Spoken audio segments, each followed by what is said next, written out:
حبيب আসসালামু আলাইকুম ওয়া রাহমাতুল্লাহি ওয়া বারাকাতুহু। কেমন আছেন আমার আদরের কলিজার টুকরা আপুরা?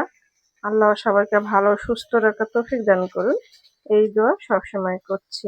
আপুরা, আজকে আমি পেঁয়াজ, সরিষার তেল আর ইলিশ মাছ আমি একদম ঝোল ছাড়া একটু ভুনা রান্না করব।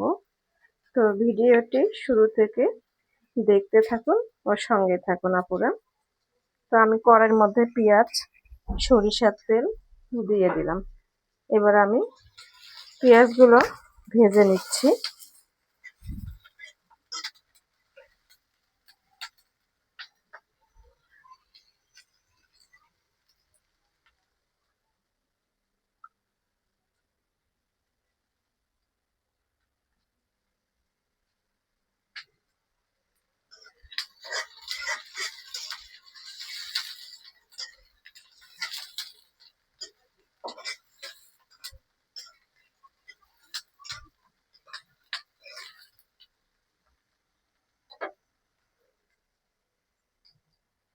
তো আমি আদা রসুন সামান্য একটু বাটা দিয়ে দেব।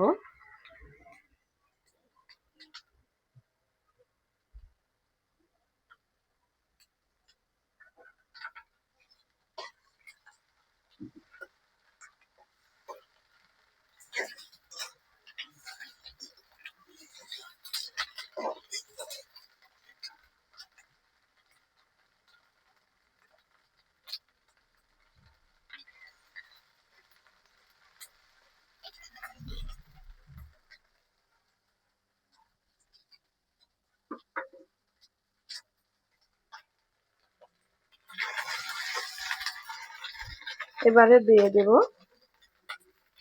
হলুদ গুঁড়ো, শুকনা মরিচ গুঁড়ো, জিরা গুঁড়ো ও পরিমাণ মতো লবণ আমি দিয়ে দিলাম। সামান্য পরিমাণ একটু পানি দিব।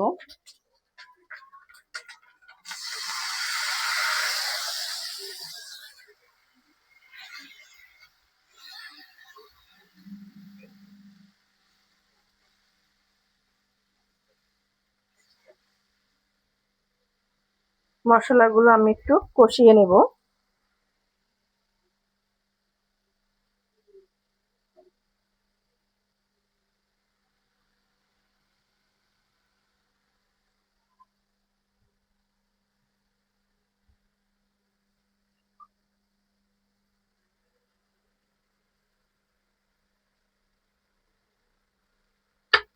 তো এবার আমি ইলিশ মাছ দিয়ে দিচ্ছি।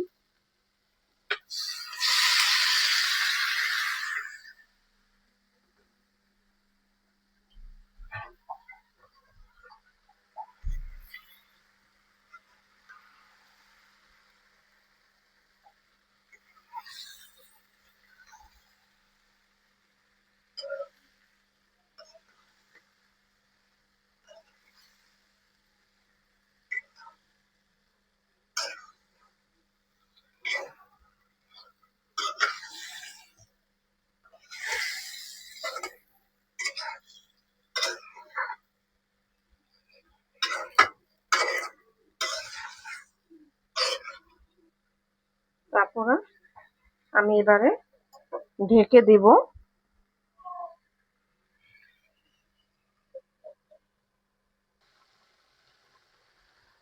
আপুরা, আমি ইলিশ মাছগুলো ভালো করে কষিয়ে নিচ্ছি, আর আমি পানি দিব না। আমি সামান্য একটু পানি দিয়েছি, এই পানিটুক দিয়ে আমি ইলিশ মাছটা রান্না করে নেব। আর লাড়াও দিব না, লাড়া দিলে মাছগুলো একদম ভেঙে যাবে।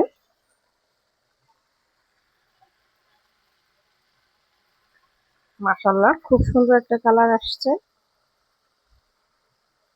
আর ইলিশ মাছটা বেশি বড় আকারের না, মিডিয়াম সাইজের। এখানে আমি মাছগুলো আমি রান্না করছি, আর মাছগুলো মোটামুটি ভালোই ডিম আছে, ডিমওয়ালা ইলিশ মাছ এগুলো, আর খেতেও অসাধারণ মজা।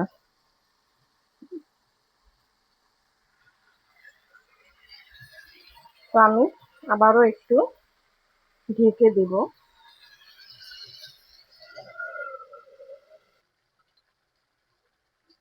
আপুরা,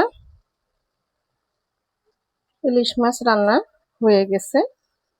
উপরে একদম মাছের তেল উঠে গেছে, একদম লালচা কালার হয়েছে, লাল কালার। আর দেখতেও মাশাআল্লাহ, আর খেতেও আশা করছি অনেক মজাদার হবে। তো এবারে আমি নামিয়ে নিব।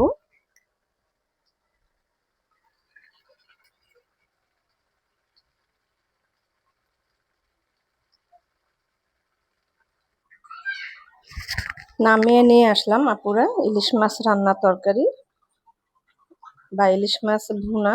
তো আপনাদের কাছে কেমন লেগেছে মাছের রান্নার ভিডিওটি অবশ্যই কমেন্ট বক্সে জানাবেন।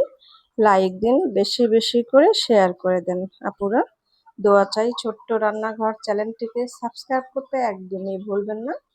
যারা নতুন আপুরা দেখছেন, পাশে বেল বাটনটি ক্লিক করে আমার ভিডিওর পাশেই থাকুন। সবাই ভালো থাকুন। আল্লাহ সবাইকে সুস্থ রাখার তৌফিক দান করুন, এই দোয়া কামনা করে রেখে দিচ্ছি।